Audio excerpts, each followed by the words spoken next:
Thank you. Let me say thank you to everyone for being here. And it is always an extraordinary experience being here at Sikorsky because we make the best helicopters in the world and we have the finest workforce in the world building those helicopters. So for both Senator Blumenthal and I, we stand on the shoulders of this great enterprise and of the workers here who make the best product, as I said. So great to be with you, and I'm delighted to be with Senator Blumenthal today, a part of a delegation where all of us are committed and dedicated to the working men and women at Sikorsky. It was wonderful going down the line, and when you talk to folks, we've had people who are here for 23 years, 15 years, 30 years, and quite frankly, who have moved from paper drawings and blueprints to now doing digital technologies, and the innovations and the change has been remarkable over the years. We had the opportunity to join with the Acting Secretary of the Navy, Thomas Harder. We were with the President of Sikorsky, Paul Lemo, and Anita Hill, Stephanie Hill. I'm sorry, Stephanie Hill. So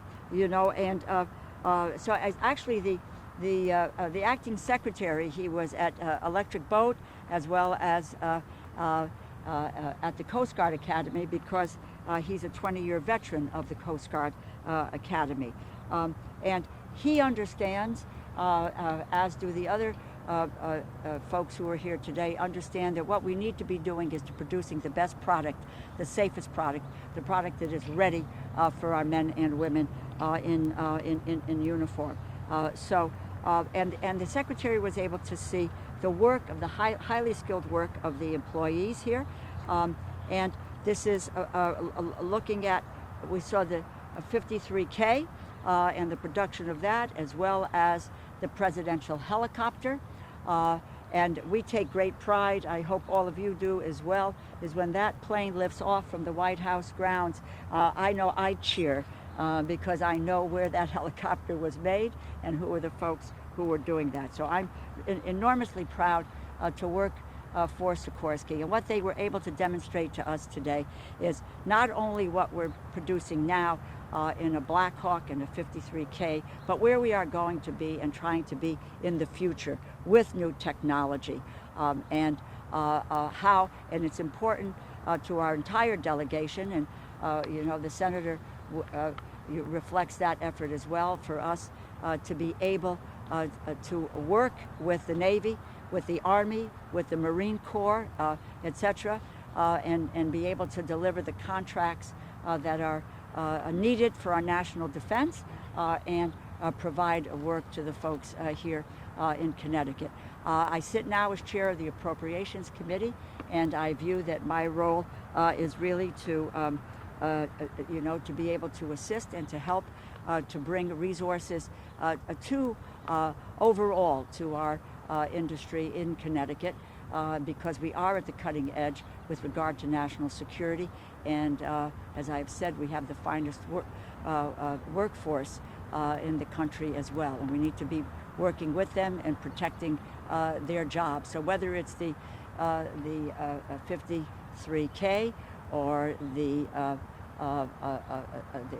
MH-60 helicopter going forward, we are going to look at how we provide a long and lasting line for the future. And so delighted to be here, and thank Sikorsky for their hospitality. More than that, thank you for contributing so mightily, not only to Connecticut's economy, the nation's economy, and most of all to our national defense. Senator Blumenthal? Thanks a lot. Thank you, Rosa. I'm really honored to be here with Rosa DeLauro. As you know, she is the chairman of the Appropriations Committee. She decides, or she has a major part in deciding, how much money goes into these helicopters. The making, buying, and using of them all around the world. And I'm on the Armed Services Committee. Every year we fight hard for more helicopters. The reason is, very simply, helicopters are absolutely key to our national defense. They save lives on the battlefield. They force multiply the power of our troops in combat. They move troops and equipment to places where other vehicles simply cannot go. We are here in the helicopter capital of the world. Sikorsky is the helicopter capital of the world, and it is part of Connecticut's arsenal of democracy. It saves lives in natural disasters and on the battlefield, and that's why I'm going to be fighting for more Blackhawks, more CH-53Ks, the heavy lift, more of all of the aerial vehicles that it will be producing over these next years. Now, here's what I've seen and is so amazing. To visit the factory floor here is absolutely mind-boggling. To see the level of technology, it's all digital, it's all computerized. No more your grandfather's manufacturing.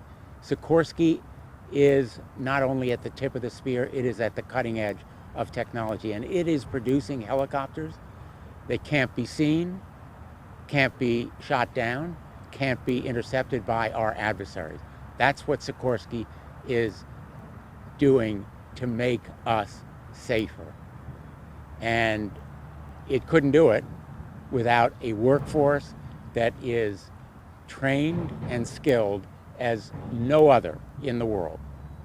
What you have here is skilled and trained helicopter makers. They don't produce widgets, they don't produce other kinds of products. They make helicopters, and they make the best in the world. The challenge is training, attracting, recruiting, sustaining that workforce. This plant is going to lose 1,000 or more trained, skilled employees over the coming years. It has to attract that 1,000 to replace them. And it is actively going to high schools, to community colleges, every place where anybody can be recruited to go through the skill training necessary to do this extraordinary work.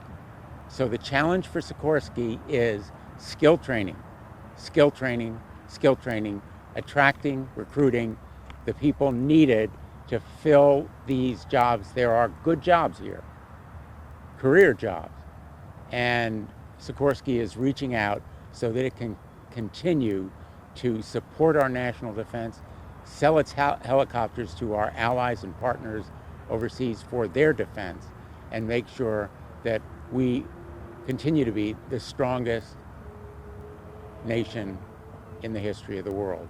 So I'm really proud to be here today. I was with the acting secretary down at Electric Boat yesterday. We had a good tour there. Connecticut should be very proud. We are the arsenal of democracy when it comes to undersea warfare with submarines and aerospace, helicopters, and the F-35. We command the sea and the air in ways that few other states do, and we should be very proud of the skilled workers and the leaders of Sikorsky who help us do it. Thank you. If I could just add two things that we saw here today. The senator talked about the technology and digital technology. What was wonderful to witness were the folks who had been here, as I said, 15, 20, 30 years, and the transference. And we asked about, was it difficult to be trained in the new technology? No, not at all. So the notion that we cannot provide people with new skills to make their jobs easier and more productive, and the opportunity for them to be able to progress on those jobs. But you have to see the way it is digitized in a way that, boy, they are facile with it. And that wasn't true 15, 20, 25 years ago. So that transformation was, I think it's significant and really is to the credit of the investment that Sikorsky has made here. In addition to which, this is a vaccination site as well. and they have set up a site so that their workers can be vaccinated. And because people do work in, it's a big space, but they work in close proximity. So thinking about the safety and health of the workers and their families, we understand that about 60% of the workforce is vaccinated, but they move and they move quickly. The senator pointed to a career path. I was witness about a year ago, or 2 years ago now, with the Career Pathways program that they have with high school juniors and seniors, where they train youngsters, and then at the end of that process, they hire. So that we are looking at an apprenticeship, an internship, a way for youngsters to be engaged because of an aging workforce and retirements, which is extraordinary. I just would tell you very quickly, this young man who was a senior in the program, he told me that he was, in his junior year, he was getting the parts for the folks who were putting the parts in the helicopters. Then he looked at me and his eyes bright and shining, and he said to me, I am now, this year, I am putting the parts on the Black Hawk helicopter. Such pride in the work, and that's what this place is. It is all about national security, pride, workforce development, and a new pathway for young people to be engaged in this industry. Yeah, I'm Thank glad you. Rosa mentioned the COVID issue. These folks have been coming to work every day. They are essential frontline workers. They've been on the job every day, reporting for duty, no matter what the conditions with COVID. And some parts of this plant were pretty hard hit in the early days. They're now much better vaccinated than many other workplaces, but they are practicing the safest kind of precautions, mask wearing, physical distancing so far as they can. So these guys take tremendous pride in coming to work every day despite COVID, despite potential sickness at home.